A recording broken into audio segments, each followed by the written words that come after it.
자, 여러분들 안녕하세요. 이번 이야기는 시청자 바이러스님께서 이야기를 들려주실 겁니다.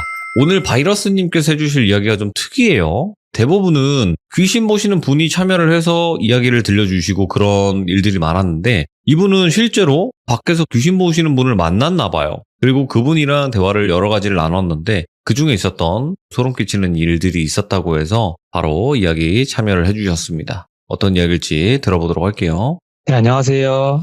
바이러스님. 네, 안녕하세요. 자, 일단은 오늘 바이러스님께서 참여를 해주셨는데 살면서 우리가 귀신 보시는 분을 자연으로 만나기가 쉽지가 않거든요. 그렇죠. 왜냐면 대부분은 숨기고 그냥 주변에 계시기 때문에. 네. 근데 직접 귀신을 본다라고 하신 분을 만나서 또 여러 가지 이야기들을 들었던 것 같아요, 보니까.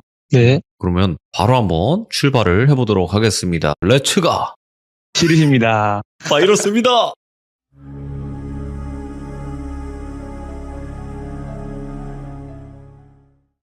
일단은 이거는 몇 년 전으로 돌아가야 될 것 같은데, 네. 제가 대학교에서 만난 애가 있어요. 근데 그 애랑 수업을 같이 듣고 모든 과제를 같이 하면서 친해졌는데, 말도 잘 통하고 되게 많이 같이 다니다 보니까 되게 친해졌어요. 예. 그래서 그 아이가 우리 나중에 종강하고 한번 시내 한번 가보자. 우리 시험 때문에 올해 놀러 가지도 못했지 않냐. 이렇게 해서 그래 뭐 종강하고 한번 놀자 했는데 그 애가 자기 친구도 데려가도 되냐고 묻는 거예요. 그래서 그래 뭐 둘이 노는 것보단 세 명이 노는 게 훨씬 낫지 하고 이제 시내에서 그 둘을 만났어요. 근데 제가 원래 친했던 친구랑 그 친구의 친구가 있는데 좀 헷갈리니까 네. 친구의 친구를 A라고 부를게요. 네. 그 친구랑 A랑 저랑 이렇게 세 명이서 시내에서 놀았어요. 네.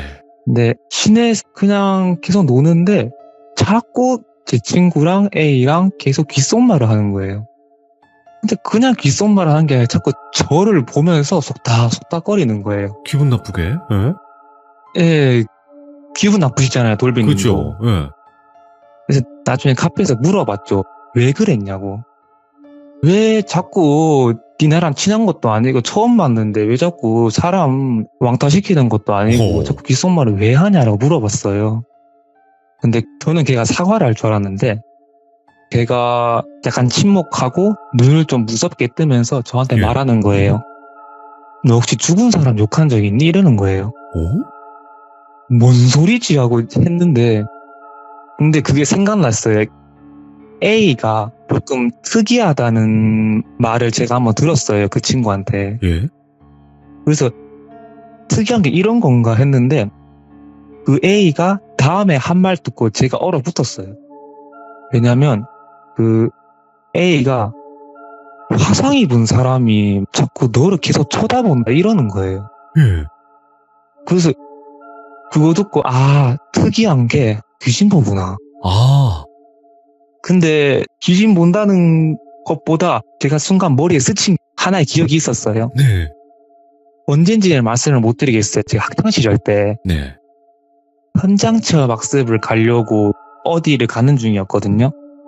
근데 대부분 이제 초등학교, 중학교 때 현장 체험 학습 가는 거 보면 커다란 관광버스를 타고 막 가잖아요. 그렇죠. 예. 거기에서 과자 까먹고 막 애들끼리 그럼요. 놀고 뭐 뒤에는 일진 타고 그러잖아요. 근데 이제 버스로 가던 중에 도로가 너무 심각하게 많이 막히는 거예요. 오. 교통체증이 너무 심각해서 차 자체가 갈 수가 없는 상태가 돼버린 거예요. 예. 근데 그때는 제가 설상가상으로 화장실도 마렵고 답답하고 너무 짜증나는 거예요. 빨리 가서 제 시간에 가서 애들이랑 막 도시락 까먹고 놀고 해야 되는데 그리고 화장실도 마렵고 막 답답한데 차가 꽉 막혀가지고 아예 안 가는 거예요. 네. 그래가지고 옆에 친구가 너무 짜증나가지고 욕하는 거예요. 아니 앞에 차는 대체 뭘 했길래 뭐에 삐리리 하면서 막 욕하는 거예요. 그때 예. 어리니까. 근데 저도 이제 화장실도 마렵고 답답하니까 저도 같이 동조를 해서 욕을 했어요. 예, 그럴 수 있죠. 예. 근데 차가 막고 일단 조금씩 가잖아요. 그러다 보니까 나중에 보니까 원인을 알겠는 거예요. 예. 큰 건물이 하나 있었는데 그 건물이 새까만 거예요, 완전. 아, 큰 화재가 일어나서 구급차, 소방차, 경찰차, 뭐 지역 주민들, 뭐 온갖 공무원들이 다 와가지고 막 사람 구하고 난리가 난 거예요. 막, 예. 막 깍 하고 막 사람들 뭐 살려달라고 막 하고 옆에서 막 엉엉 우는 사람도 있고 자기 가족 보고 그래서 도로가 막힌 거예요. 네. 근데 그때는 아이고 큰 사고인가 보다 그냥 지나갔죠 그때. 네. 근데 이제 그 A가 저한테 죽은 사람한테는 좀 심하게 욕한 적이 있냐고 물어볼 때 그게 생각난 거예요, 갑자기. 예. 그리고 그 사람들이 불에 탄 화상 자국이 있다고 했잖아요. 네. 그게 딱 들어맞잖아요, 지금. 그러네요. 예. 그러니까 알고 보니 그 친구한테 들었는데 A는 옛날부터 귀신을 보는 사람이었고 그 다음에 A가 저한테 이렇게 말하는 거예요. 혹시 그 일부터 그 건물 주변을 뭐 지날 때나 뭐 안에 있을 때나 뭐 어떤 일 없었냐라고 물어보는 거예요, 저한테. 예. 근데 제가 이제 성인이 되고 나서 왔다 갔다 할 거 아니에요? 거기 건물을 지날 때마다 버스도 탈 거고 택시에 지하철에 뭐 제가 운전해서 갈 수도 있죠. 네. 근데 그럴 때마다 갑자기 뭐 코피가 난 적도 있었어요. 한 두세 번 정도. 지나가는데? 네. 그리고 버스 탈 때 발이 밟혔어요, 저는. 근데 발이 밟힌 게, 그냥 밟힌 게 다 발톱이 부러졌어요. 그래서 그때 버스 중간에 내려가지고 막 치료받고 그랬는데, 그리고 거기서 뭐 시비가 걸린다거나, 예. 아니면 휴대폰을 떨어뜨려서 액정에 아예 박살이 나버리는 거나 그런 적도 있었어요. 그러니까 그 건물 주변에서 자꾸 그런 일이 일어나는 거예요, 이상하게. 그때 제가 안 좋은 게 하도 많으니까 그게 생각났어요. 그래서 A한테 그걸 말했어요. 아, 내가 그 건물 지날 때마다 그런 일이 있었다 하니까 A가 아이고야, 진짜 야, 그 정도로 감사해라 이러는 거예요. 예. 왜냐면 사람이 느끼는 고통의 순위가 있잖아요. 그럼요. 인터넷에 보면 많이 봤을 거예요. 인간이 느끼는 고통의 3등이 출산이고요. 2등이 손가락 절단이고요. 1등이 불에 타는 거예요. 맞아요. 엄청 고통스럽게 가졌는데 네가 그렇게 말해가지고 지금도 붙어있다 이러는 거예요. 뭐. 어머, 예. 저는 일단은 종교도 없고 귀신을 안 믿어요.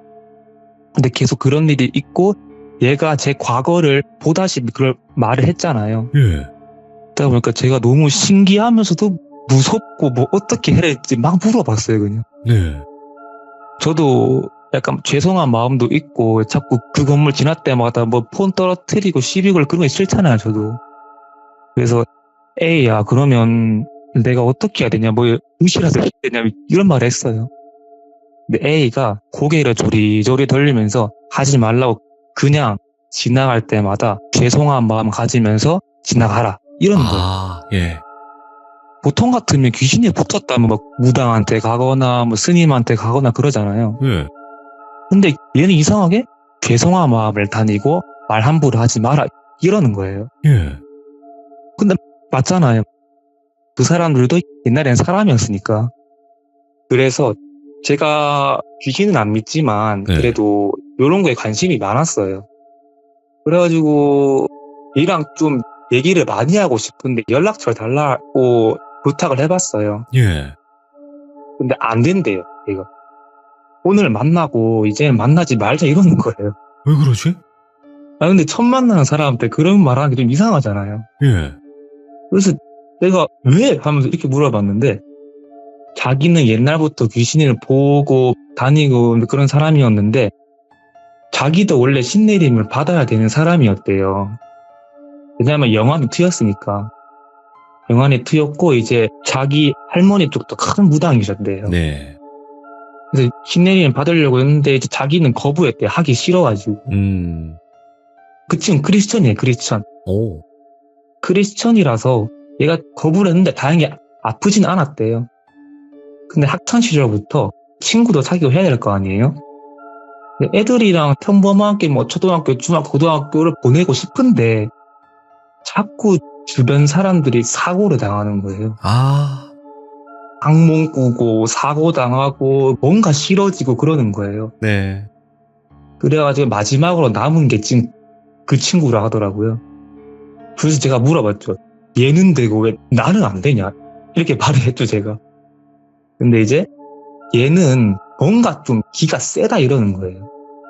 그래서 얘랑 같이 다니면 얘는 별 사고가 없고 좀 안정된다. 근데 너는 나랑 다니면 뭔가 날 것 같다 그러는 거예요. 그러니까 뭐 기가 약하다는 걸 약간 좀 돌려서 말한 거겠죠? 그렇겠죠. 그래서 여기까지가 제 이야기고 네. 그 이후로 제가 A한테 많은 걸 물어봤어요. 한 3시간 정도 물어봤어요, 계속. 와, 예. 귀신 보는 사람이라는 게 학교에서 안 가르쳐주잖아요, 이런 건. 없죠. 책에도 네. 없죠. 그렇죠. 학교에서 뭐 국영수만 가르쳐주지 이렇게 재밌는 걸 안 알려주잖아요. 예. 너무 흥미로워가지고 이제 카페에 제가 서울 사람이에요. 네. 근데 저는 스토리 보면 아시겠는데 약간 이제 밑에 사람이에요, 제가. 경북 경남 사람인데 근데 이제 지금 아니면 얘가 서울을 간대요. 그럼 어쩌겠어요. 제가 어떻게든 붙잡아가지고 제가 모르는 걸 막 물어봐야겠죠. 예. 일단은 뭐 제가 생각나는 게 질문이 5개가 있어. 이거는 어떤 사람이라도 다 궁금해할 거예요. 지금부터 할 이야기는 예. 제 생각에 1절 들어가지 않고 그 귀신 보는 친구에게 들은 답변 그대로 말씀을 드릴 겁니다. 그 친구분의 개인적인 견해죠. 네네. 이건 지극히 개인적인 의견들이고 그리고 사람마다 가치관과 살아온 환경, 뭐 고정관념 등이 각자 다른 것처럼 영적인 것을 보는 사람마다 다르게 보일 수도 다르게 받아들일 수도 있다는 것을 염두에 주시길 바랍니다. 맞죠? 그러면 시작해 볼게요. 일단은 제가 처음에 뭘 물어봤냐면 야, 사후세계가 진짜 있나? 이렇게 물어봤어요. 이거는 어떤 사람들 다 궁금하잖아요. 이거는 이제 종교를 가지거나 그쪽에 관심이 많으신 분들은 좀 좋아하실 거예요. 있대요. 오. 있고 환생도 있어요. 근데 걔가 크리스천이라 했잖아요. 네. 환생이 있다고 하는 거예요. 약간 아이러니한데 좀 믿음이 가요, 갑자기. 예? 그래서 약간 흥미롭게 보고 있는데 종교에서 말하는 천국과 지옥 이런 게 있잖아요. 거기에 대해서는 자기도 죽어본 적이 없기 때문에 잘 모른대요, 거기까지는. 근데 확실한 거는 생명이 죽으면 다른 세계? 다른 세계라기보다는 다른 차원에 가는 게 그게 보인대요. 오. 그리고 그 이후부터는 보이지 않는데요. 예. 이게 어떤 말을 받아들여진다면 조금만 더 정확히 표현을 하자면 자신의 능력으로는 더 이상 볼 수 없어진다가 더 맞는 표현이에요. 그 혼백 나뉘는 그건가 보구나. 네. 약간 뭐 그런 걸로 보시면 될 것 같아요. 일단은 네. 있다, 환생도 있다라고 받아들이시면 될 것 같아요. 그리고 이제 뭐 2번째 질문은 귀신은 어떻게 해서 생겨나고 그리고 귀신 등급이 뭐 따로 나뉘어져 있냐 이런 걸 제가 물어봤어요. 네. 정말 많은 이야기를 들었지만 가장 인상 깊었던 것 중 하나가 신은 크게 2가지가 있대요. 예. 신 자체가 뭐 수십 가지로 나누거나 수백 가지로 나누라 해도 할 수 있는데 우리 일반인들 입장에서는 이해하기 쉽게 크게 2가지로 나눴다고 해요, 자기가. 네. 첫 번째는 덕을 많이 쌓아서 공덕만큼 차원이 높고 엄청난 파워를 지닌 신명이 존재한다고 해요. 신명이 한자로 해서 신자의 밝을 명자로 해서 밝은 신이라고 하거든요. 네. 그런 엄청난 존재들이 있고 그 다음에 2번째는 원한을 품은 채 죽어서 승천하지 못하고 그 자리에서 원한을 풀려고 막 떠다니는 가여운 존재. 악기라기보다는 더 정확한 말로 원귀라고 해요, 그걸. 근데 살짝 좀 이상한 게 얘 크리스천이라 했잖아요. 악마 뭐 이런 거에 나올 줄 알았는데. 네. 그죠? 네. 그럼 자꾸 한자를 쓰는 거예요. 신명, 원귀 네. 이러는 거예요. 그래서 물어보니까 얘가 할머니한테 그걸 다 배웠어요. 영적인 거를. 근데 할머니가 약간 불교 쪽이에요. 그래서 자기는 크리스천이지만 이게 더 익숙하니까 이렇게 말하겠다라고 한 거예요. 이제 신명에 대해서 좀 얘기를 해보자면 신명은 일단 원계보다 세요. 훨씬 세요. 원계보다 훨씬 강력한 파워를 지닌 존재인데 흔히 우리가 아는 뭐 불교에서는 관세음 보살이라든가 아니면 이제 기독교 쪽으로 가보면 미카엘 같은 대천사들 있잖아요. 그런 밝은 신들은 이에 해당된다고 해요. 그리고 반면에 원귀는 신명에 비해서 힘이 많이 약해요. 근데 가끔 원한이 너무 깊잖아요. 근데 일반적인 원한이 아니에요. 그러면 신령과 비슷한 힘을 지닌대요. 그게 원기가 아니라 들어보셨을 건데 마라고 해요. 그럼 오. 네, 불교에서는 그런 마라고 해요. 네. 약간 신명과 대적할 수 있는 존재. 우리가 흔히 종교에서 부르는 약간 사탄이나 뭐 루시퍼 그렇죠. 같은 큰 악마들 있잖아요. 그거를 마라고 부른대요, 자기는. 근데 귀신이란 것이 우리가 좀 잘못 알고 있어요. 우리가 생각하는 귀신이랑 그리고 제가 말하는 귀신 좀 달라요. 네. 우리가 생각하는 귀신의 이미지는 막 영화에서 나오면 이제 교통사고 당해서 피 뚝뚝 흘리면서 천연 귀신 그런 데 있잖아요. 네. 그럼 우리가 생각하는 영화의 귀신인 악귀예요, 악귀. 악귀, 원기, 이거에 더 가깝지. 악귀나 원기는 그냥 원한의 에너지 그 결정체 그 자체예요, 그냥. 그래서 원한의 에너지에 따라 그 파워도 강력해져요. 비례해요. 하지만 우리가 뭔가를 살려면, 예를 들어 제가 커피를 먹고 싶어요. 그럼 커피를 먹고 싶으면 스타벅스에 가서 4,500원이라는 돈을 줘야 되잖아요. 무언가를 살려면 돈을 지불해야 하는 것처럼 그 악귀들도 파워를 얻기 위해 무언가를 지불해야겠죠. 대가를 치러야겠죠. 인과율이죠, 그게. 그렇죠. 그걸 인과율이라고 해요. 네. 근데 인과율이 뭘 포기하는지 아시나요? 인간은 돈을 지불하잖아요. 네. 그럼 악귀들은 뭘 지불할까요? 환생 아닐까요? 자기의 뭔가 올라갈 수 있는 그거를? 맞아요. 약간 비슷해요. 뭐냐면 자신의 존재를 포기해야 돼요. 그렇죠. 자신의 존재를 포기하면 포기할수록 파워는 강력해지고 실체화됩니다. 오. 그래서 귀신 보는 애가 내가 덧붙여서 말했는데 가장 위험한 귀신 중에 하나가 걷는 귀신이라 했어요. 오. 걸어다니는 귀신. 근데 우리가 생각하는 귀신들 보면 발 밑에 업고 바람에 떠다니는 것처럼 보이잖아요. 근데 진짜 무서운 건 뚜벅뚜벅 걸어가는 귀신이래요. 예. 걷는다는 게 어떤 거겠어요? 실체화됐다는 거죠. 그건 보통 귀신이 아니래요, 그건. 그 정도까지 갔으면 그게 보였다면 무당한테 가기 전에 내가 이전에 뭔 잘못을 했는지 누군가한테 죽을 죄를 안 지었는지 그것부터 생각해 보래요. 일단은 두 번째 질문은 여기로 끝냈기 이제 세 번째 질문 한번 가볼게요. 네. 제가 이제 조금 약간 비판적으로 생각을 해서 아니 그럼 원시시대나 조선시대나 뭐 공룡시대 아니면 모기나 미생물들도 다 생물인데 왜 사람 귀신만 보이냐 말이 안 되지 않냐 그렇게 생각을 했어요. 근데 귀신 보는 애가 뭐라고 했냐면 이거는 살짝 지능 문제에 가깝대요. 지능. 그저 보이는 것보다 느껴지는 거에 가깝기 때문에 완벽히 설명을 못해요. 근데 짐승들은 죽으면 그럼 몰라요. 그래서 원한도 없어요. 예를 들어서 제가 여름에 모기가 있어서 제가 죽였어요. 그냥 모기를 착 하고 죽였는데 모기가 나중에 저 녀석 죽일 거다라고 생각할까요? 그러면 여기 살아남을 사람이 없죠. 예. 그쵸. 그냥 잘 몰라서 원한도 없어요. 그 애들은. 근데 사람은 다르잖아요. 사람은 얘가 나한테 어떤 피를 줬는지, 얘 때문에 내 인생이 어떻게 망쳐졌는지, 얘가 내 부모한테 어떤 짓을 했는지 다 기억하잖아요. 예. 그래서 약간 사람이나 뭐 학받았던 강아지 귀신들 좀 많이 보이잖아요. 그럼. 네. 일단 귀신 본 친구는 그렇게 말을 했어요. 그리고 이제 거의 마지막이다 싶은 질문이 있는데 이거는 좀 무당에 대해서 우리나라 사람들이 좀 무당에 관심이 많잖아요. 네. 근데 이제 현직 무당분들께는 되게 죄송한 발언일 수도 있고 무당분들께 의지하는 분들께 좀 죄송할 수 있어요. 제가 부정적으로 말할 거예요. 근데 일단은 모든 무당분들에 해당되는 건 아닐 수 있는 거니까 그 점을 알고 들어주시면 될 것 같아요. 약간 엄청 개인적인 의견이니까 그러니까요. 이거는 네. 그냥 그렇구나라고 참고만 해주시면 좋을 것 같아요. 시청자분들도. 일단은 무당분들이 점을 보거나 굿할 때 네. 옆에서 막 신령님 저렇게 말씀하시잖아요. 근데 그 친구 어떻게 말했냐면 웃기지 마라 이러는 거예요. 웃기지 마라. 그거는 그냥 악귀다 이러는 거예요. 그냥 좀 센 악귀고 물론 진짜 신명급의 신을 모시는 무당도 존재를 한대요. 근데 그거는 전 세계에 진짜 극소수니까 그냥 없다고 말 이러는 거예요.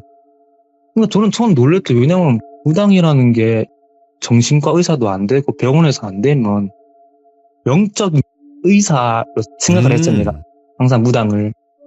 근데 그 친구가 무당을 비판하는 게 아니래요. 무당은 오히려 불쌍한 존재라는 거예요. 그러니 한번 생각을 해보세요. 이게 네. 진짜 밝은 신이면, 진짜 얘가 신령님이고 신명이면 자기 안 모신다고 신벌 내리고 몸 아프게 할까요? 그 의미는 알겠네요. 네, 그게 아니에요. 그건 악귀라고 얘가 말하는 거예요. 네, 사람 괴롭히고 그게 다 악귀라는 거예요. 그게 네. 어떻게 신명이냐 하면서. 근데 약간 덧붙여서 말했어요. 그 악귀들조차 무당이나 무당 집안에 원한이 있기 때문에 온 거고, 결국은 둘 다 불쌍한 존재다라고 말하는 거예요. 예. 그러니까 정상적으로 살고 정상적으로 죽어야 되는데 둘 다 그러지 못하는 존재들이기 때문에 너무 가엾다라고 말하는 거예요, 자기는. 그래서 제가 이제 무당하면 생각나는 게 뭐겠어요? 굿이잖아요, 굿. 그래서 굿을 그러면 해도 되냐 이렇게 말했어요, 제가. 왜냐면 제 주변에 굿한 사람도 있고 그래가지고. 네. 그래서 굿에 대해서 한번 물어봤어요, 그 친구한테. 근데 답변이 어떻게 돼 있냐면, 아니 그냥 하지 마라 제발 이러는 거예요. 하지 마 그냥 이러는 거예요. 오. 왜냐하면 굿이라는 거는 이제 그 친구 개인적 의견이에요. 굿이라는 거는 무당에게 붙어있는 신이 있잖아요. 네. 그 신의 힘으로 무당을 매개체로 해서 그 굿을 받는 사람을 괴롭히는 악귀를 떼어놓는 일종의 대학살극이에요. 한번 생각해보면 되는데, 이 녀석한테 원한이 생겨서 제가 괴롭히고 있잖아요, 신 입장에서. 근데 훨씬 더 센 놈이 와가지고 나를 부숴버리고 떼어버리고 윽박지는데 생각해보세요. 빨리 나가! 하면서 밥 뿌리고 소금 뿌리고 칼 춤추고 그러면 그게 좋겠어요, 그게? 아니잖아. 비유하자면 약간 더글로리 보시면 아시겠는데, 나를 학교적으로 힘들게 했어요. 그럼 나중에 제가 힘을 가지고 이 녀석을 잡아서 패고 있어요, 막 제가. 너 때문에 내가 얼마나 힘들었는지 알아면서 막 패고 있는데, 마침 그 녀석의 아빠가 정치인인 거예요. 힘이 있잖아요, 정치인이. 그래서 오히려 나를 감옥에 넣은 걸로 비유할 수 있어요, 이렇게. 얼마나 화가 나요, 그러면. 네. 근데 그럼 그때부터가 문제인 거예요. 도저히 못 이길 상대한테는 그냥 포기해버리긴 하거든요. 근데 극소수는 잃을 게 없는 사람이 무섭듯이 잃을 게 없는 원기들은 그 무엇도 못 이기는 거예요. 예를 들어서 막 직장 잘리고 이제 가족들 다 이혼하고 그런 사람도 진짜 무섭잖아요, 칼 들면. 원기도 그냥 똑같아요. 그냥 자신의 존재를 포기해버리는 거예요, 그냥. 그냥 나 환생 안 해도 된다. 나 이제 승천 못 해도 된다. 난 그냥 너부터 너만 없앨 수 있으면 난 다 할 수 있다. 이러는 거예요, 그냥. 네. 그래서 아까 말했듯 악귀의 파워는 원한 에너지에 비례한다 했잖아요. 네. 굿은 그 원한을 키우는 꼴이 돼버리는 거예요. 그래서 만약 힘을 키우고서 다시 무당한테 오면 어떻게 되겠어요? 그 굿을 한 무당도 굿을 받은 사람도 그냥 지읒돼버리는 거예요, 그냥. 그냥 말 그대로 곱게 못 죽어요, 그 둘 다. 자기가 옛날에 학창시절 때, 그 귀신 보는 친구 학창시절 때, 네. 그런 사람이 몇 번 봤대요, 자기도. 근데 그분들이 뭐라 말했냐면, 차라리 좀 죽여달라고 말했어요, 주변 사람들한테. 너무 고통스러워서, 겉보기 멀쩡한데 너무 고통스럽게 죽었는 거예요. 그래서, 그러면, 굿을 하면 안 되냐니까 하지 말고, 그 다음에 이건 약간 TMI이긴 한데, 악기가 아니라 신명을 모시는 무당들은 굿을 안 한대요. 근데 그러면 이제 괴롭히는 신들이 날 죽이게 생겼는데 그럼 어떡하냐 이럴 수 있잖아요. 네. 무당한테 의지하지 말라고 하면 그럼 난 누구한테 가야냐. 근데 신명을 모시는 무당한테 가잖아요. 그러면 악보적인 덕으로 인해서 저절로 그 악귀가 반성이 된대요. 그 악귀의 원한이 풀릴 때까지 그 이야기를 들어주고 오히려 서로 화해를 할 수 있도록 영적으로 노력을 해주는 거죠. 그게 신명을 모시는 무당의 한 일이에요. 쉽게 비유를 해드릴게요. 친구끼리 대판 싸웠어요. 예. 네가 먼저 때렸다, 네가 패드립 먼저 했잖아 막 싸웠는데 자기가 엄청 존경하고 좋아하는 뭐 아이돌 BTS 이런 애들 있잖아요. BTS 같은 사람들이 직접 와가지고 아이고 싸우지 마라, 둘이 친구 화해해야지 이러면 누가 화가 나겠어요, 이러면. 비유가 좀 적절한지 모르겠는데 일단은 악귀들에게 있어서 신명은 진짜 엄청난 존재거든요. BTS보다 미국 대통령보다 훨씬 더 큰 존재예요, 그게. 약간 신앙의 존재예요, 신앙의 존재. 네. 근데 사람에게조차도 신명은 엄청난 존재잖아요. 예를 들어서 뭐 장군, 신장, 뭐 대천사 이런 거 엄청난 존재잖아요. 그런 엄청난 존재가 고작 작디 작은 자기한테 와가지고 화풀라고 하면 그걸 어떻게 안 풀겠어요. 그래서 지금 생각나는 거는 이 정도인 것 같아요. 야. 지금 약간 Q&A 식으로 했던 것 같은데 뭐 재밌었는지 왜냐면 모르겠어요. 제가. 바이러스님께서 직접 질문을 하신 거고 답변을 들은 거니까 그렇게 진행이 될 수밖에 없는 부분이고, 이게 저는 대략적으로 알고 있는 그런 답변들도 있었어요. 하지만 이런 관점에서도 해석을 해볼 수도 있겠구나, 이런 생각이 들 수 있는 그런 이야기라고 저는 생각을 하거든요. 네네. 그리고 한 가지만 더 말씀드리면, 이 이야기를 했을 때 누군가는 공감을 못할 수 있어요. 아니다, 그 친구가 그쵸. 잘못 알고 있는 거다. 그리고 혹은 아니다, 그 친구 잘 알고 있는 거다. 이렇게 의견이 나뉠 수밖에 없는 거는 전 당연하다고 생각을 하거든요. 그렇죠. 개인적이니까. 네. 그리고 사실은 정확히 말씀드리면 명확한 답을 내릴 수 있는 사람은 없다고 생각해요, 저는. 왜냐면 사람이니까. 그렇죠, 그렇죠. 네. 그리고 사람은 본인이 경험한 걸로만 답을 내리거든요. 네네. 그렇기 때문에 뭐 이게 맞다, 틀리다, 이거는 정확히 아무도 모르겠지만, 하지만 이런 관점에서도 볼 수 있겠구나라는 생각을 했었어요, 방금 말에. 네네. 그래서 분명히 지금 바이러스님이 얘기하신 게 이거는 그냥 허무맹랑한 그런 이야기가 아니고 그분도 분명히 여러 가지 일들을 많이 겪었구나, 이런 생각이 들었어요. 그렇게 말씀 주시니 감사합니다. 저는 그렇게도 생각을 했고, 그리고 이런 기회가 흔치는 않았을 텐데, 왜냐면 시들무에서 이야기를 들어봤을 때 왜 내 주변에는 귀신 보는 사람이 없어 막 이러시잖아요. 네네. 네, 그런데 이런 경험을 자연적으로 하셨고, 그리고 또 그거에 흥미로운 질문들을 하셨기 때문에 이야기를 들어볼 수 있지 않았을까 생각해요. 그래도 되게 재밌었으니까 다행이네요. 네, 아이고, 너무너무 감사드리고, 바이러스님께서도 살면서 많은 일들 이런 걸 겪지는 못하셨겠지만, 그래도 와, 이런 일을 겪어보니까 세상에 내가 아는 게 다가 아니구나, 이런 생각을 하셨을 것 같아요. 이게 풀어주기가 참 힘든 이야기거든요, 설명하기가. 그래서 내가 익명으로 해달라고 했어요. 제가. 네, 그래서 바이러스 같이 어느덧 저희 시들무에 오셨고, 그리고 우리 시청자분들에게 바이러스처럼 침투를 하셨습니다. 너무너무 감사드리고 항상 건강하시고 좋은 일만 가득하세요. 아이고 감사합니다. 네, 고맙습니다. 네, 고생하세요. 네. 저는 이번 이야기를 들으면서 여러 가지 생각이 많이 들었었어요. 우리 규정님들도 아마 여러 가지 생각이 많이 들었을 거라 생각합니다. 그리고 일단은 그 귀신 보시는 친구분의 개인적인 견해였어요. 하지만 이 견해 중에서도 여러분들이 생각했던 내 생각이랑 같네? 라는 생각을 하시는 분들도 계시고, 아니다, 저거는 뭔가 좀 허황된 것 같다 라고 생각하시는 분들도 계실 텐데, 이 영상을 보시고 여러분들의 생각을 자유롭게 댓글로 남겨주시면 좋을 것 같습니다. 세상 어디나 진실은 아무도 모른다고 저는 생각을 하기 때문이죠. 시청해주신 모든 분들 감사드립니다. 고맙습니다.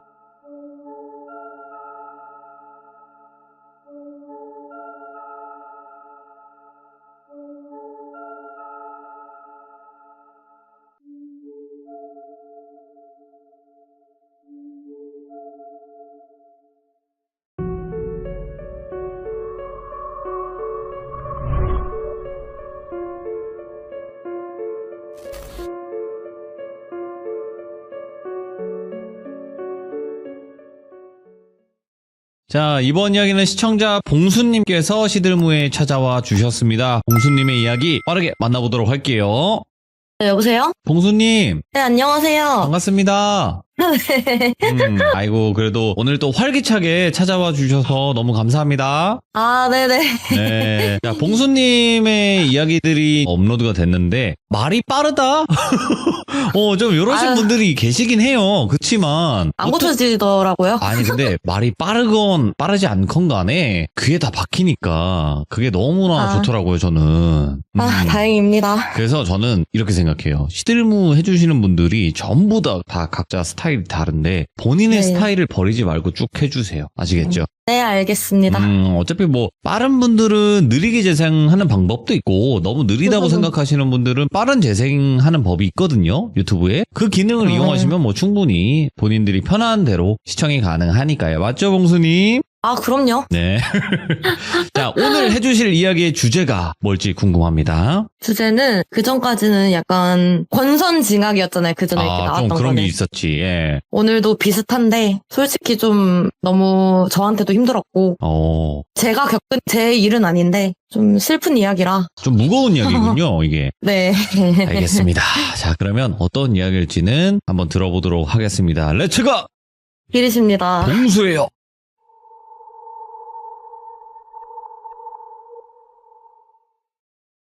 오늘 풀 이야기는 저도 너무 충격적인 일이었고 사실 지금도 그날만 생각하면 좀 울컥울컥해요. 어이구, 예. 당사자들의 합의가 끝난 거라 편하게 이야기하려고 하고 있고 또 중간중간에 다들 눈치가 너무 빠르셔가지고 지명이나 아니면 뭐 하다못해 언니가 말해주는 비방법, 양밥 이런 거는 특정될 만한 것들은 각색을 조금만 할게요. 예전에 제가 말을 몇 번 했었는데 저희 과가 특성상 이쁜 애들이 조금 많다고 했잖아요. 무당 언니도 이뻤지만 같은 여자가 봐도 좀 억소리 나게 이쁜 여자애가 있었는데 걔 이름을 이쁜이라고 할게요. 얼마나 예뻤냐면 저희가 이제 몸 쓰는 조별 과제가 많다고 했잖아요. 그래서 혼자 힘으로 할 수는 없어가지고 다들 싸우면 안 좋으니까 원만하게 지내고 그런 분위기인데 이게 반대로 말하면 1인분도 못하면 자기 성적 졸업이나 이런 게 다 달려있는 상황이잖아요. 그러니까 못하면 사람 취급도 안 해요. 왜 싸가지 없는 사람은 이래도 일머리 없는 사람은 일 못한다고. 근데 그래도 애가 너무너무 착하고 사력 있고 네. 저도 같이 해봐서 느꼈지만 애가 실수를 좀 하더라도 사슴 같은 그 눈망울이 진짜 화도 못 낼 정도로 정말 예. 이쁘고 착해요. 예. 근데 그 친구가 안타깝게 홀어머니랑 단둘이 살았대요. 사실 지금도 여자 혼자 애 키우기 힘들다고는 하지만 그땐 어땠겠냐고요. 게다가 이제 이혼한 사유도 아버지가 많이 개차반이었고 그런 상황이다 보니까 왜 그런 말이 있잖아요. 부부 사이가 안 좋으면 엄마가 딸 자식한테 결혼하지 말라 한다고. 자기가 불행하니까 내 배 아파 낳은 딸이 고생하는 거 싫으니까. 그래 뭐 결혼하고 싶으면 해. 근데 애지간한 남자한테는 절대 시집 안 보낼 거라고. 그러다 보니까 다른 사람이랑 참 비교하는 것도 웃긴데 솔직히 20대 초중반에 이쁘면 어떻겠어요.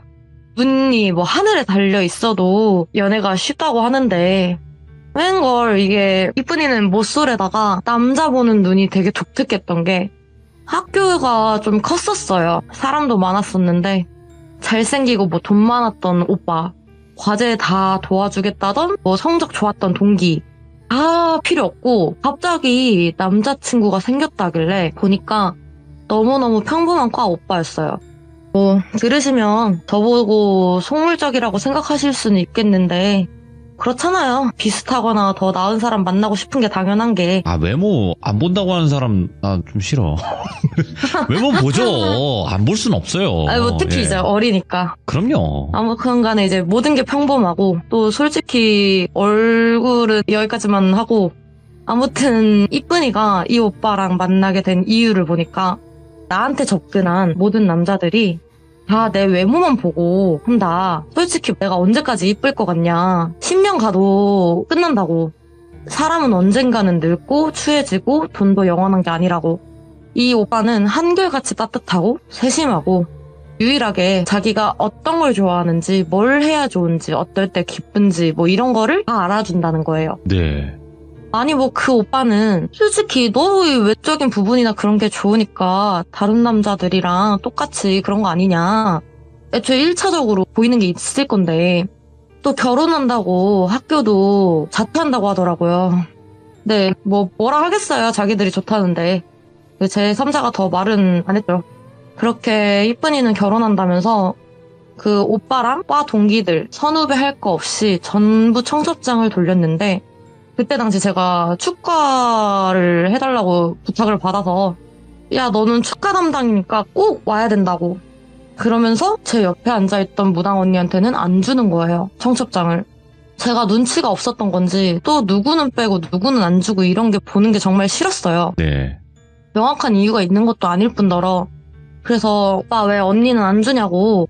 언니가 먼저 안 간다 했냐 하니 아 그게 좀 그렇다. 솔직히 뭐 보인다고 하고 병사일에 무당업 하는 사람 부르는 거 아니라고 하더라.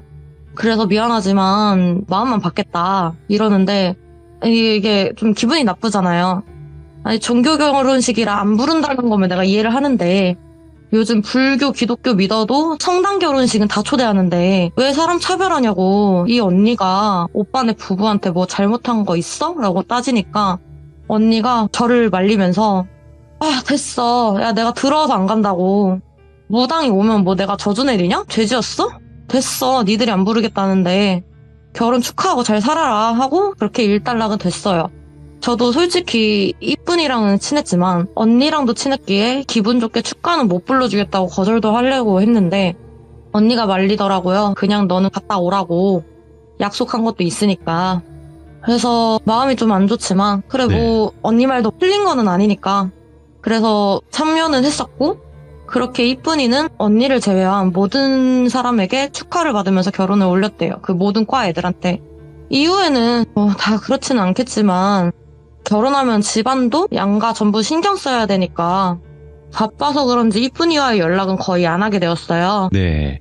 그렇게 살고 한 몇 달 지났나? 오래되어서 가물가물한데 언니가 좀 그때 당시 이제 기깔 나다 보니까 신당 차린 지도 얼마 안 됐지만 소문이 좀 빨라서 그런지 예약 같은 것도 되게 몇 달을 기다려야지 겨우 할 수 있는 정도가 됐었어요.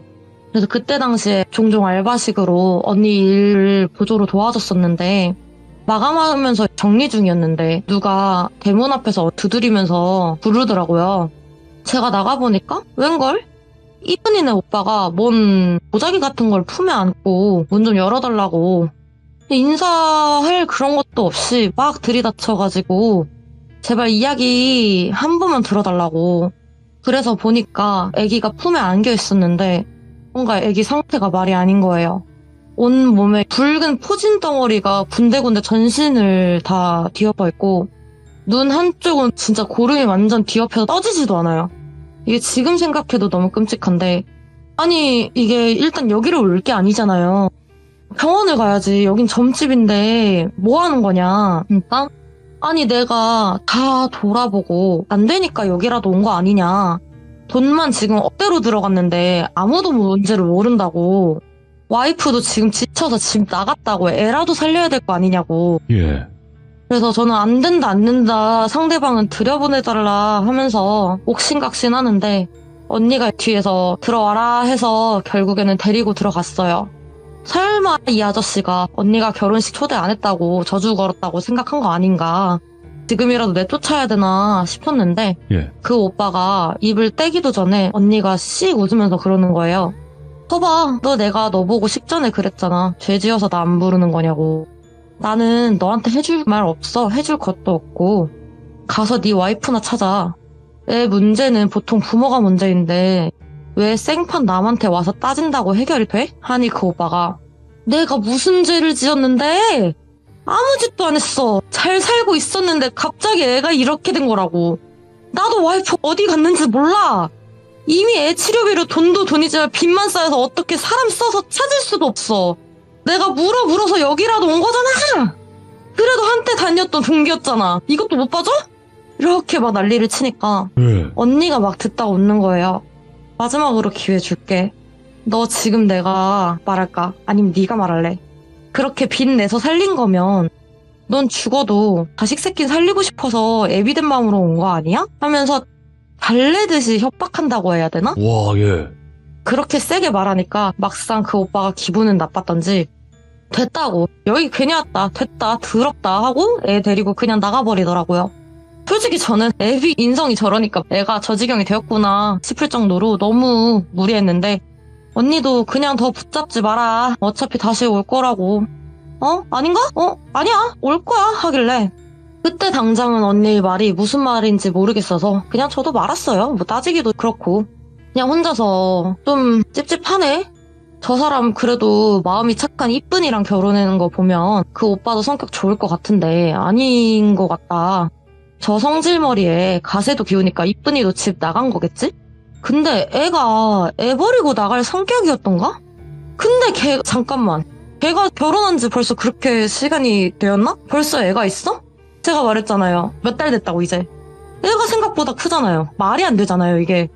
애초에 청첩장 돌릴 때 바로 임신했다고 쳐도 고작 몇 달 지난 건데 만약에 이게 이전에 임신했다고 해도 이야기는 하던지 아니면 육안으로 보이던지 했을 거 아니에요. 근데 신생아라고 쳐도 시기상 말도 안 될 뿐더러 일단 애가 신생아가 아니었어요. 연령대가 보이는 걸로 한 6개월? 어느 정도 큰 애기였는데 언니 방으로 제가 다시 가서 언니 이거 말이 안 되잖아 막 했는데 언니가 내가 그것까지 모르고 그냥 보낸 거 같아? 내 비통 지가 말 안 하겠다잖아. 야 이놈의 지지배야, 병원 가서도 환자가 지 증상 말 안 하면 의사가 치료해주는 거 봤어? 뭐 맞는 말이잖아요. 제가 그 오빠랑 뭐 친족관계도 아니고 이쁜이도 그런 것도 아니고 그래서 뭘 할 수도 없고 그럴 마음도 안 들었어요. 그 오빠 성격이 너무 무리해가지고. 근데 또 궁금하긴 했어요. 언니도 말을 안 해주고 물어본다고 한들 짜증만 낼 것 같고 어떻게 된 일인지 궁금해서 연락을 안 한다고 했잖아요. 이쁜이도 어떻게 사는지 궁금했는데 그렇게 과 동기, 친했던 선배, 후배 하나하나 다 붙잡고 물어갔는데 얻어낸 건 딱히는 없었고 이쁜이는 부부 사는 집 주소, 친정 주소 이렇게 2가지만 알아냈는데 일단은 이쁜이가 살고 있는 부부네 주소로 갔어요. 네. 솔직히 뭘 가서 할 수 있는 건 없었어요. 그냥 이쁜이는 전화도 안 받고 그리고 그냥 앞에 갔다가 막상 문 두드릴 용기는 없어가지고 올라갔다 내려갔다를 반복하면서 기웃기웃하고 알짱거리기만 했는데 아파트 단지 앞에 그 입구라고 해야 되나? 엘리베이터 있는데 입구? 예. 거기 맞은편에 정자가 있더라고요. 그 정자에서 아줌마들이 반상회 같은 거를 하고 있었는데 거기서 저를 막 부르더라고요. 아가씨 일로 와봐 하면서 아가씨 지금 땡땡호에 볼 일 있어? 관리비 많이 나오게 엘베 좀 그만 왔다 갔다 해. 거기 지금 아저씨 없을 때라고. 그리고 누구냐고 처음 보는데 그 댁 아저씨네 가족도 아닌 것 같고 그 집 처가댁 가족이냐고. 그래서 그냥 거짓말 좀 했어요. 네 맞아요. 저기 그 여자 동생인데 언니랑 연락이 안 돼요. 무슨 일 있었어요? 그러니까 아줌마들이 막 쑥떡 거리다가 왜 그렇게 모여있으면 목소리 큰 분 한 명쯤은 있잖아요. 네. 저한테 네가 그 걸레 동생이야? 어디서 우리 신성한 아파트 단지에 들이밀어요 하는 거예요. 뭐야, 예. 무슨 소리시냐고 알아듣게 설명하세요. 나도 언니랑 연락이 안 돼서 온 거예요. 아니 네 언니 아픈 애 두고 도망가서 저 집 폭삭망한 거 모르니까 여기까지 왔겠지. 아니면 그래 아무리 더럽게 굴은 가족이라도 뻔뻔하게 여기까지 와서 얼굴 드밀겠냐고. 아니 제가 생각하는 사람이 맞아요? 제가 찾는 사람이 맞아요? 해서 이쁜이 사진을 보여주니까 예. 맞아 이 개가족이 왔다고 막 그렇게 욕을 하는 거예요.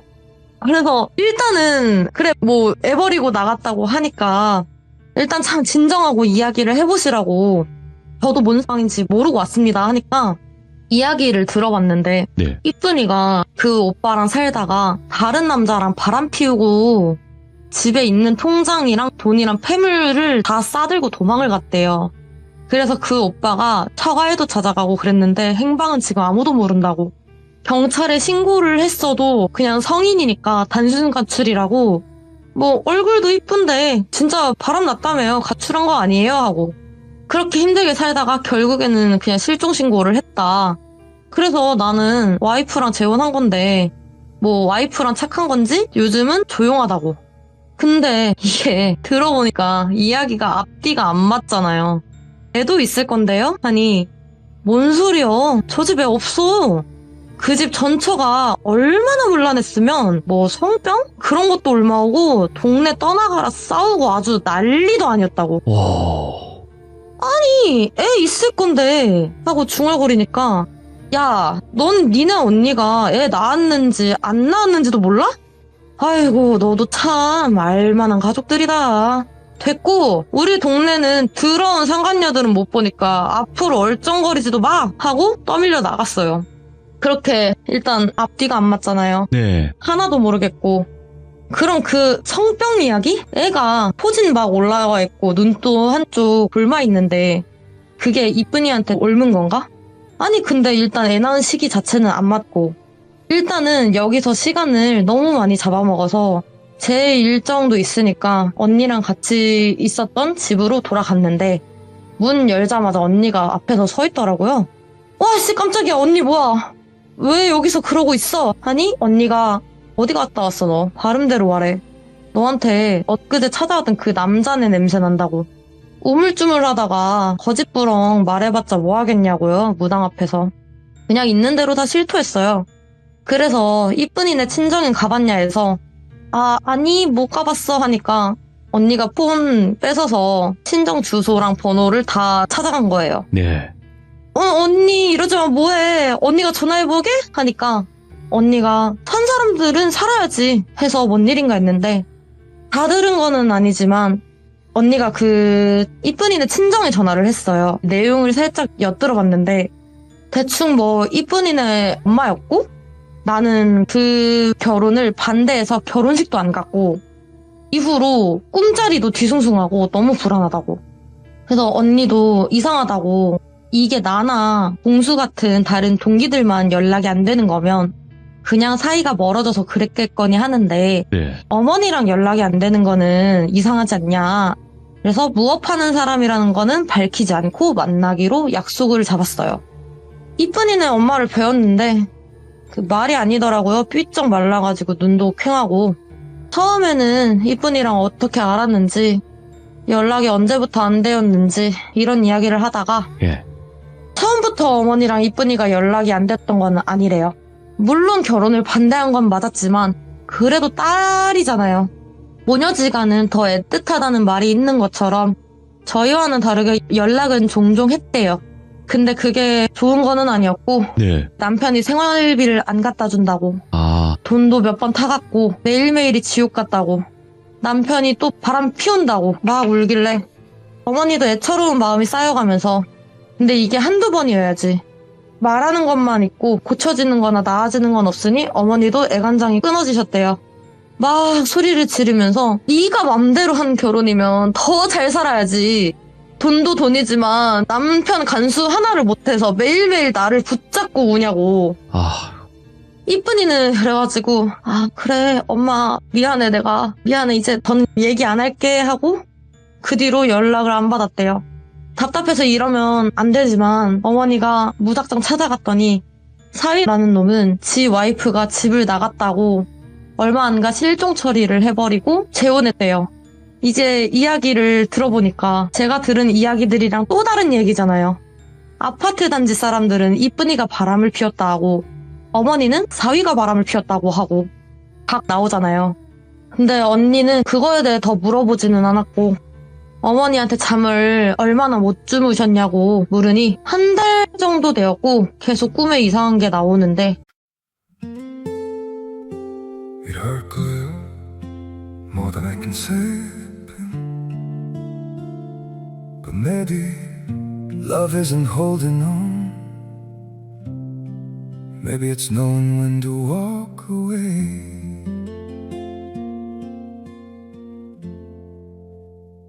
We try to hold what we're slipping through Like sand running from our hands Every promise started losing shape We couldn't be what we once planned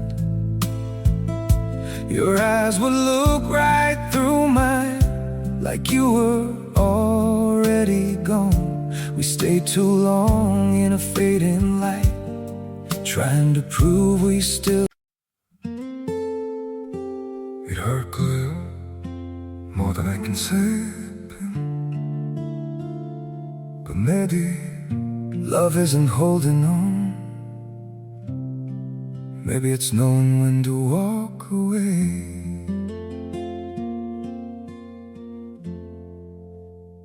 We try to hold what we're slipping through Like sand running from our hands Every promise started losing shape. We couldn't be what we once planned. Your eyes would look right through mine, like you were already gone. We stayed too long in a fading light, trying to prove we still. It hurt good, more than I can say. But maybe love isn't holding on. Maybe it's knowing when to walk away.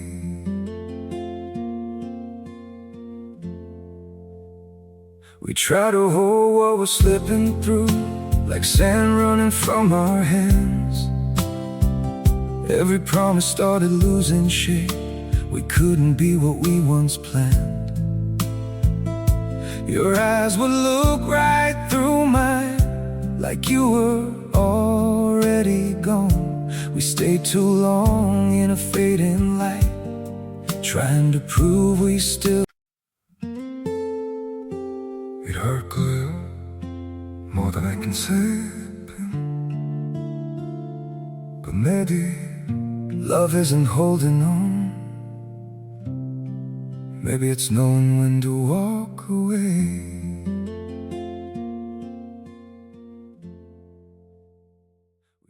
그 이야기 좀 자세히 들려달라고 하니까 꿈에 항상 매화밭에서 시작을 한대요. 처음엔 너무 아름답다, 좋은 꿈이다 싶었는데 가면 갈수록 그 매화 꽃잎이 붉게 물들어가면서 굳은 피딱지처럼 시들어간다고. 어느새 풍경은 검은 진액이 가득한 곳으로 바뀌고 피딱지 같은 꽃잎이 쌓여서 덩어리가 된대요. 근데 그게 꼭 고기가 불어 터져가지고 녹아내린 꼴이라고. 근데 그게 점점 나한테 다가오더니 다 갈라지는 목소리로 마지막에는 헉 하는 목소리로 통곡을 하는데 무섭다기보단 너무 마음이 안 좋았다고. 매일매일 울면서 깬다고. 언니가 저희도 찾아보는 대로 연락을 드리겠다 하고 그 만남은 마무리가 됐어요. 언니도 저한텐 더 파보지 말라고 하고 때 되면 알아서 해결될 거니까 그냥 속 편하게 있으라고 하는데 저도 말 그냥 들었어요. 할 수 있는 게 없으니까. 아니나 다를까 며칠 뒤에 찾아왔기는 왔어요. 근데 이번에는 그 오빠가 아니라 이쁜이네 남편이 아닌 그 시부모였던 사람들이 또 애를 데리고 왔더라고요. 그러면서 다짜고짜 무릎 꿇고 싹싹 빌면서 제발 우리 손자 좀 도와달라고.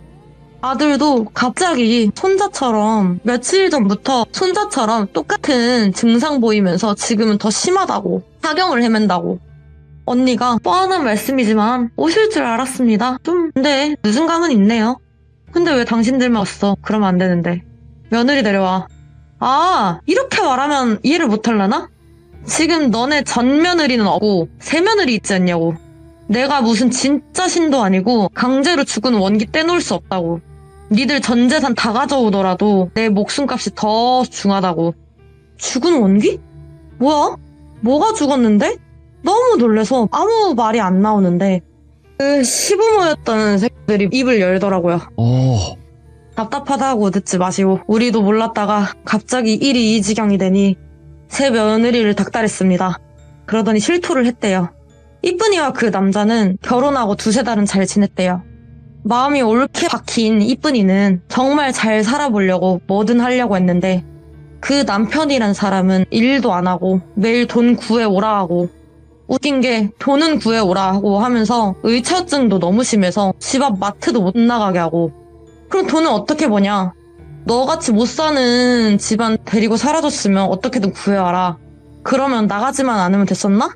스킨로션 바르는 모습이라도 보이면 죽을 만큼 팼대요. 네. 누구한테 잘 보이려냐고. 이게 시부모들도 말리려고는 했는데 아들이 시부모한테도 폭력을 행할 만큼 선이 없었대요. 근데 꼭 그렇게 하고 다니는 새들은 지가 더 그러고 다닌다는 말이 있잖아요. 예. 애가 하나 있었다 했잖아요. 이쁜이랑은 시기가 안 맞는. 원래 그 남자가 이쁜이랑 만나기 전에 만났던 여자인데 임신을 알고도 피했어요. 자기를 두고 결혼하게 된 걸 알고 나서 여자가 부른 배를 들밀고 찾아갔는데 성심이 착한 이쁜이는 울면서 자기도 몰랐다고 미안하다고 오갈 데 없다던 그 여자를 집으로 들여서 애 낳고 조리할 때까지 자기도 도와준다고 했다나 봐요. 근데 정신을 못 차린 그 남자는 밖으로 하도 나돌아다니고 처음에는 고맙다고 저 새끼가 나쁜 놈이지 네가 나쁜 놈이 아니라던 전 여친도 오갈 데 없어서 그런지 이젠 자기가 눌러 살고 싶었는지 예. 쫓아내려는 듯 둘이서 이쁜이를 엄청 괴롭히는 게 시부모의 눈에도 보였대요. 그러다가 이쁜이가 애 낳은 전 여친이 자기는 애 봐야 한다며 그런 관계를 안 받아준다고 남자가 이쁜이를 강제로 그랬대요. 그렇게 되면서 임신이 되었는데 그래도 이쁜이는 애 보고 산다고 그거 하나만 보고 버텼대요. 시부모도 미안하다고는 했다는데 이게 미안하다고 될 거는 아니잖아요. 아까 이쁜이 엄마 꿈에서 피딱지 매화가 나왔다 했잖아요. 네, 뭐 눈치 빠르신 분들은 아실 것 같은데 이게 이쁜이가 엄마의 꿈에 나온 것 같고 자기 상황을 말하고 싶었던 것 같아요. 걔가 그렇게 임신 중인데도 몇 번 강제로 당하고 나서 매독이라는 병을 옮았대요. 그게 증상이 피딱지가 매화꽃 모양처럼 생기면서 치료가 늦으면 눈도 손상된대요. 오. 이쁜이도 임신 중이었어서 애 하나만 보고 참은 건데 애도 결국 사산했다고 하더라고요. 그 병이 나쁜 병은 맞는데 치료가 또 어려운 거는 아니래요. 그냥 항생제 주사 2번만 맞으면 된다고. 근데 남편이란 새끼는 돈이라고 있는 건 1,000원짜리도 다 뺏어가니 치료할 돈도 없고 때마침 자기 친정엄 엄마한테 말도 못하는 상황이라 시부모님한테도 도움을 요청했는데 예. 동네 창피하다고 그 입을 막기에만 급급했고 사산한 충격과 극에 달한 스트레스로 인해서 그랬던 건지 이쁜이는 삶의 의지를 아예 상실했어요. 꽃 같았던 이쁜이는 그렇게 어디론가에서 시들어버렸다고 해요. 자기들끼리 장례에도 치러주지 않고 그냥 납골당에만 안치해버렸대요. 이쁜이는 엄마한테는 말도 안 해주고. 그래서 그렇게 엄마도 못 찾고 아이 있는 데로 갈 수도 없었던 이쁜이는 어디에도 가지도 못한 채 이 집을 박살내버리려고 작정을 한 것 같대요. 예. 천벌받을 새끼들. 언니도 참지 못하고 뱉었는데 시부모였던 사람들이 소리 지르더라고요. 그럼 어떻게 부부 일은 부부가 알아서 해야 되는 거 아니야? 우리가 어떻게 뭘 더 해? 우리 손자는 잘못 없잖아. 애가 무슨 잘못이냐고. 무당 언니가 그래 애는 잘못이 없지. 근데 이쁜이도 누군가의 애였어. 너네도 방관했으니 가담했잖아. 하니? 시모였던 것이 억울하다는 듯 우리도 힘들었어. 애초에 배부른 전 여친 냅두고 다른 여자랑 멋대로 결혼해버리고 그래놓고 아니 그 기집애도 멍청한 거 아니야? 상식적으로 상간녀를 불쌍하다고 데리고 사는 게 말이나 되냐고. 그리고 아가씨 산 사람은 살아야 될 거 아니야. 태어난 지 얼마 안 된 손자부터 아들까지 문제인데 새로 들인 며느리까지 도망가면서 이제 우린 가망도 없어. 치료비로만 나온 게 빚만 몇 천이라고 하길래 언니가 웬일인지 맞아 산 사람은 살아야지. 근데 내가 뭐 어린애 목숨 갖고 돈놀이 할 거는 아니고 대가도 안 받을 건데 방법 하나 있다고. 예. 너네 근데 이거 잘 해결되면 마음이 시키는 대로 꼭 하라고. 안 그러면 그 이후의 일은 어떻게 될지 모르는데 할 거야? 할 수 있어? 알겠다고 하길래 언니가 비방법을 알려줄 건데 너 일단 그 주소지 알아오라고. 실거주지 찾아내는 건 안 어렵다고. 예. 어떻게 알아는 왔대요? 뭐 실거주지 찾는 건 어렵진 않으니까. 언니가 주소 어디냐고. 뭐 이것도 음양 조화? 이런 게 맞아야 효과가 있지. 뭐 주소 돌비시 돌비동 몇 번지. 거기 그렇게 하면 되겠다. 준비물 A가 필요하고 시간대는 몇 시. 그걸 가지고 가서 새며느리 있는 주소는 찾아가지고 그거를 근처에 파묻고 오라고. 집 앞도 아니야. 근처에만 파묻고 오면 돼. 그게 잘 해결되었다 싶으면 아이는 바로 나아질 거라고. 그랬더니 시모였던 게 그럼 새 며느리는 어떻게 된 거예요? 말했잖아. 산 사람은 살아야지. 다 잘 해결될 거야. 그렇게 그 시부모였던 것들은 해결 방법 알려줬다고 언니한테 절을 하고 뒤돌아서 나가더라고요. 이후에 언니랑 이쁜이가 안치된 납골당 가서 인사도 하고 언니는 천도제까지 지내줬어요. 이쁜이는 어머니한테도 알리기는 했어요. 근데 그 어머니가 경제적인 상황이 좋지 않던 홀어머니라고 했잖아요. 큰 대처도 못하고 그냥 그렇게 슬퍼하고 많이 힘들어 하시기만 하고. 저도 좀 너무 슬픈데 결론만 말하면 네. 그 전 시부모들이 어떻게 비방을 하긴 했나 봐요. 그리고 언니가 알려준 대로 하긴 했는지 멀쩡해진 아이를 데리고 와서 인사를 하러 왔대요. 그러면서 하는 말이 선생님, 아들이 죄를 저지르고 결국 떠나갔습니다. 죄 많은 아들이지만 그래도 자식이라고 단장이 찢어지는 듯 합니다. 하지만 그거는 내 전 며느리의 어머니도 마찬가지 아니겠습니까? 선생님이 말씀하신 게 어떤 의미인지 알겠습니다. 저희들의 마음은 썩어가지 않았다는 걸 보이고 싶습니다. 라고 재산까지 처분하면서 이쁜이는 엄마한테 보상하고 또 높은 처벌이 나올 수 있도록 변호사도 선임해서 드렸다고 하더라고요. 네. 그래서 저랑 언니도 거기에 참고인 조사가 필요하다고 해서 갔었어요. 오. 그게 또 민사가 아니라 형사도 된다고 하더라고요. 뭐 사견익이나 학치사, 뭐 자교사 등등. 근데 맞다. 애 가진 전 여친 형사 사건에 조사 참여하면서 들으게 된 건데 그 이쁜이네 전 시부모들 있잖아요.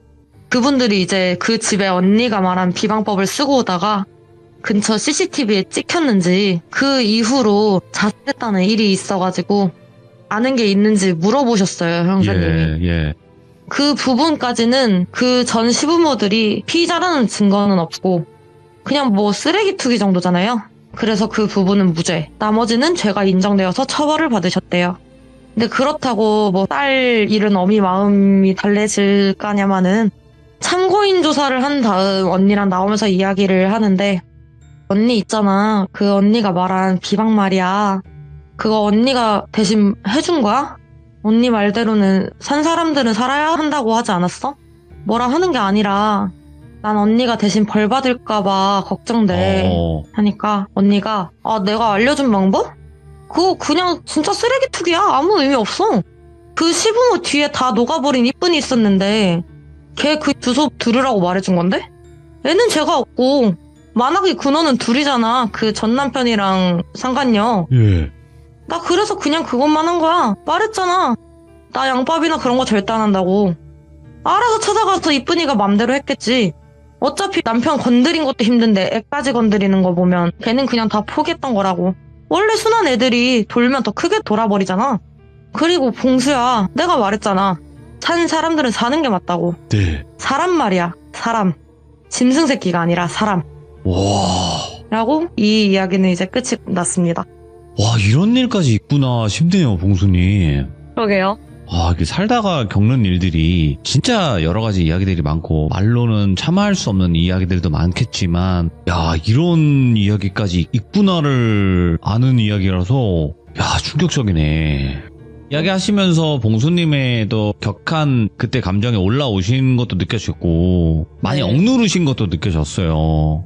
네, 좀 그때 당시 그렇더라고요. 그냥 에휴, 그래도 참. 말했잖아요. 산 사람은 살아야죠. 아이고, 그래도 봉수님 오늘 이야기 좀 어찌 보면 하시기 힘든 이야기였을 수도 있고 무거운 주제였는데 그래도 이야기 들려주셔서 감사드리고 제발 이런 일이 다시는 없기를 바랍니다. 네, 감사합니다. 아이고, 오늘 봉수님 너무너무 감사드리고요. 앞으로 건강하셔야 됩니다. 네, 감사합니다. 네, 감사합니다. 네. 너무 충격적이네요. 많은 분들이 또 분노하시면서 같이 이야기를 들어주시긴 했는데, 근데 이 무당 언니 분과 봉수님의 이 이야기가 진짜 레전드 이야기가 많았거든요. 여태까지 해주신 이야기 중에서. 그래서 여러분들 아직 봉수님을 잘 모르시는 분들도 계실 것 같아요. 참여하신 지 그렇게 오래되신 분은 아니기 때문에. 그치만 돌비 봉수라고 검색하시고 첫 번째 이야기, 두 번째 이야기 다 들어보시면 또 다음 이야기는 어떤 이야기일까 이렇게 또 기대도 되실 거고 또 그만큼 여러분들께서 많은 응원해 주실 거라 생각합니다. 그래서 봉수님 앞으로도 많은 응원 부탁드리도록 하겠습니다. 감사합니다.